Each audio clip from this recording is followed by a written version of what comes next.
And here's I'll show you how to make a glow effect. So this is my video background and this is my logo. I'm just increasing my logo length, and then from this tool panel I'm selecting this rectangle tool, and here I'm just drawing a rectangle just like this to completely hide my object.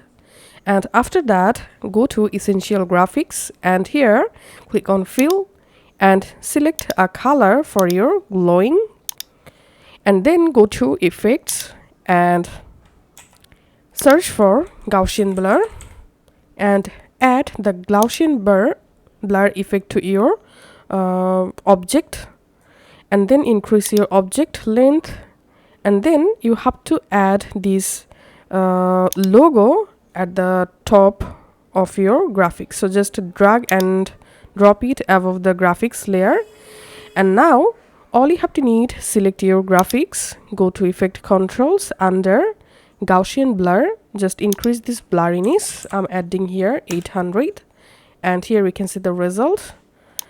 You can adjust your blurriness from here according to your choice. And after that, select the selection tool and select here motion, and now you can adjust your blurriness, width and height just like this, and that's it.